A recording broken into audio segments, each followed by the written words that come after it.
Shalom saudara yang dikasihi dalam Tuhan, selamat hari Minggu. Firman pada Minggu siang hari ini saya akan membawakan tentang makanan lembut dan makanan keras, saudara. Nah, saudara, pertumbuhan iman dalam kekristenan itu diibaratkan seperti suatu pertumbuhan manusia. Dia dimulai dari bayi, TK, SD, SMP, SMA, kuliah hingga menjadi dewasa atau bahkan menjadi sampai lansia. Nah, pertumbuhan iman seperti itu, saudara. Tidak ada pertumbuhan yang instan secara pesat langsung bertumbuh, tidak, tetapi melalui proses demi proses. Kalau kita lihat, saudara, tugas anak-anak SD dengan tugas anak SMP itu berbeda, saudara.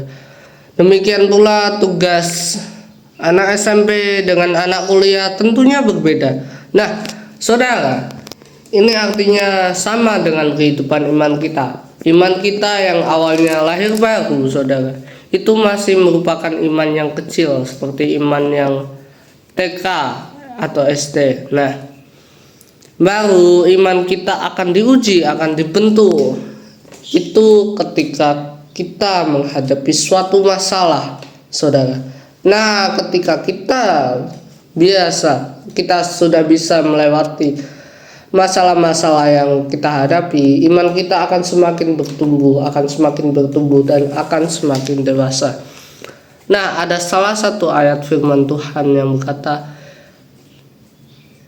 iman kekristenan itu tidak hanya berdasarkan makanan yang halus saja, tetapi juga makanan yang keras.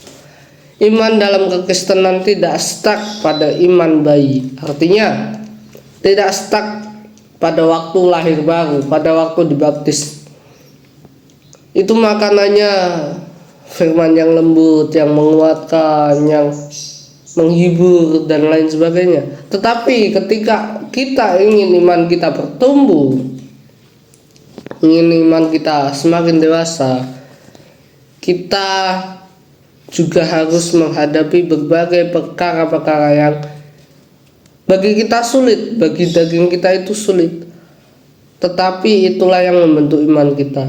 Firman Tuhan itu tidak hanya untuk menghibur, saudara, tidak hanya untuk memberi semangat atau memberi teladan, tetapi firman Tuhan itu fungsi utamanya adalah menegur, mengajar, memperbaiki kelakuan. Nah, dari poin-poin ini tentu bisa disimpulkan bahwa firman Tuhan tidak hanya berisi makanan yang lembut, saudara, tetapi juga berisi makanan yang keras. Artinya apa? Ada beberapa firman Tuhan yang harus kita terima, dan itu sifatnya menghajar kita, mendidik kita. Mungkin keras didengar oleh telinga kita, mungkin bosan didengar oleh daging kita, mungkin kita secara daging, secara tubuh kita tidak bisa menerima makanan firman yang keras itu, saudara. Tetapi Alkitab berkata makanan keras itu juga perlu untuk pertumbuhan. Bayangkan, saudara, orang dewasa, katakanlah umurnya 20. Kalau ada seseorang umurnya 20, tentu dia tidak terus-menerus makan bubur, makan susu, minum susu. Dia akan bosan, saudara. Tentu makanannya nasi, ayam, daging, sayur. Biar apa? Biar pertumbuhannya juga upgrade, saudara, meningkat. Kalau kita lihat remaja, kekurangan gizi pada remaja juga sangat berakibat, sangat berdampak, memiliki dampak yang krusial pada pertumbuhan remaja. Sama dengan iman kita, saudara. Gizi yang kurang, firman yang kurang untuk pertumbuhan iman kita, itu justru membuat iman kita terlambat bertumbuh, saudara. Makanya ada yang sering berkata, pakailah ujian itu sebagai alat untuk mengembangkan diri kita. Dan memang itu benar, saudara. Di mana ujian kita, permasalahan hidup kita, problem kita, mungkin secara daging kita bingung menyelesaikannya, kita susah untuk melewatinya. Tetapi firman Tuhan berkata, masalah-masalah ini dipakai Tuhan, bisa dipakai Tuhan untuk membuat diri kita berkembang. Di dalam satu ayat di Rasul Paulus berkata, cukuplah kasih karuniaku ketika engkau menderita. Amin. Cukup kasih karunia artinya ketika masalah itu ada dalam kehidupan kita, Tuhan mengizinkan kita untuk melewatinya. Itu artinya kita punya power, kekuatan yang bisa kita andalkan, yang bisa membantu kita untuk melewati masalah itu.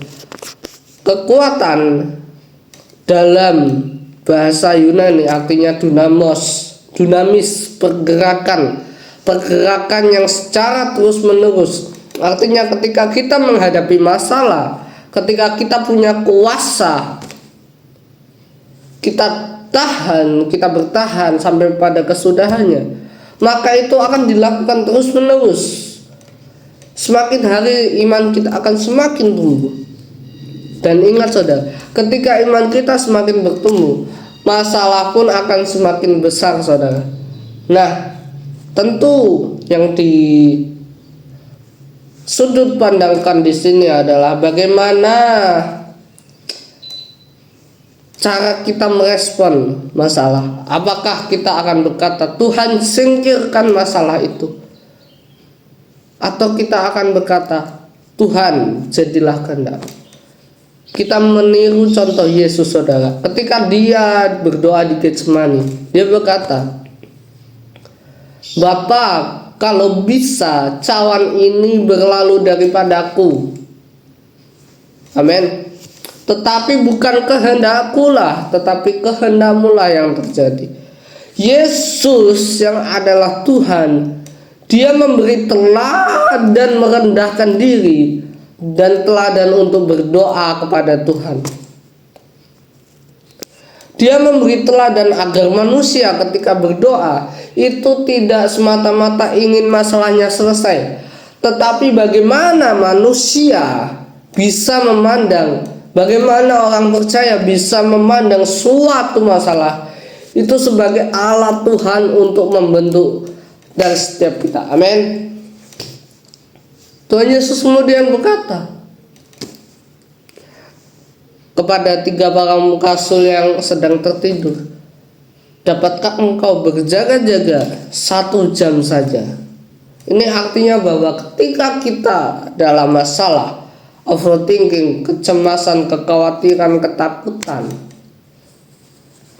yang perlu kita respon bukan untuk masalah itu cepat selesai, tapi bagaimana kita meminta pertolongan Tuhan untuk memberi kita kekuatan melewati masalah itu.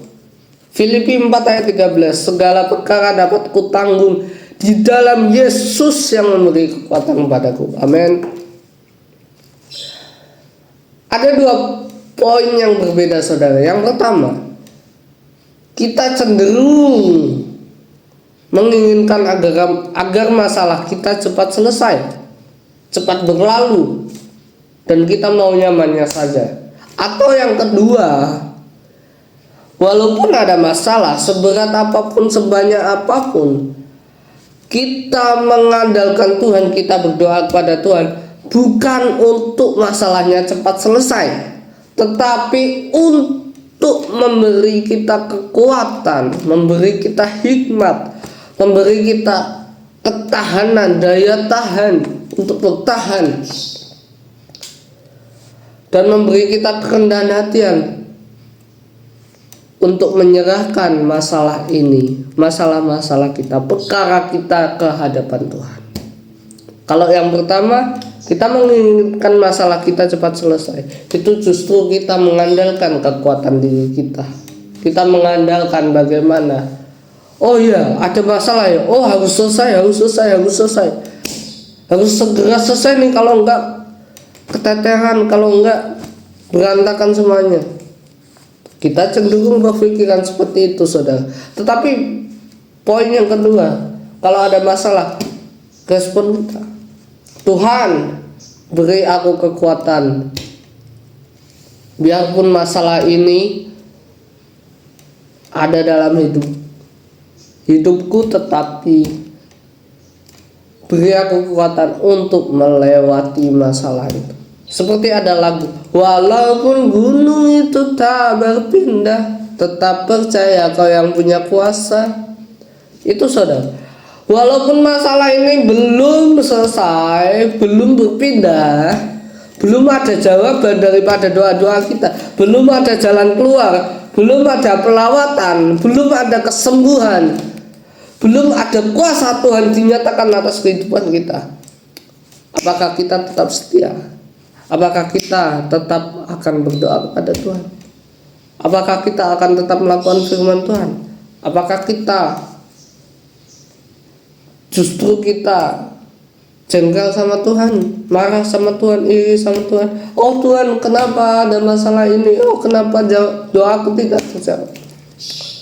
Itu pilihan kita, saudara. Nah, pilihan kita itu yang menentukan bagaimana pertumbuhan iman kita dibentuk sama Tuhan. Kalau kita ngeyel sama Tuhan, kalau kita nggak nurut sama Tuhan, itu artinya kita sengaja memperlambat pertumbuhan iman kita, atau justru kita sengaja biar iman kita tidak bertumbuh. Itu bisa jadi membahayakan, saudara. Nah, tetapi respon kita, biarlah bawa masalah ini, perkara kita itu kepada Tuhan, sehingga semuanya itu di tangan Tuhan, dari Tuhan, oleh Tuhan, dan untuk Tuhan. Mau kapan itu selesainya, bagaimanapun caranya, melibatkan siapapun untuk menyelesaikan masalah ini, itu tergantung Tuhan. Berkat itu tidak datang dari usaha, dari kebaikan, tetapi berkat itu datang dari penyerahan hidup kita secara total, kerendahan hati kita. Walaupun kita dalam kesusahan, kita tetap akan berkata, Tuhan Yesus sungguh baik. Tuhan Yesus memberkati.